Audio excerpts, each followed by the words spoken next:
Сиви Махмуди жеке өміріне қатысты эксклюзивті жаңалығын ашты. Ол бір кездері әріптесі Алмас Кішкенбаевпен қыз жігіт болып жүргенін өзінің Инстаграм парақшасында мойындады.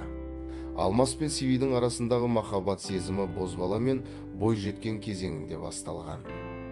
Сенсация болсын, алғашқы махаббатым 15-16 жасымда жүрген бірінші жігітім Алмас Кішкенбаев. Бірінші рет айтып тұрмын, қазір жан досым деп мәлімдеді Махмуди.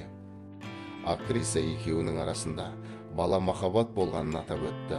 Ол 18-де, мен шамамен 15-16-да болдым. Қазір күліп еске аламыз, деді Сиви. Қазіргі таңда Сиви Махмудидің 3 баласы бар.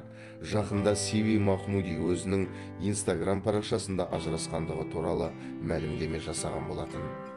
Егер видео ұнаса лайк басып, каналға жазылуды ұмытпаңыз. Видеоны ұсынған Ice KZ каналы.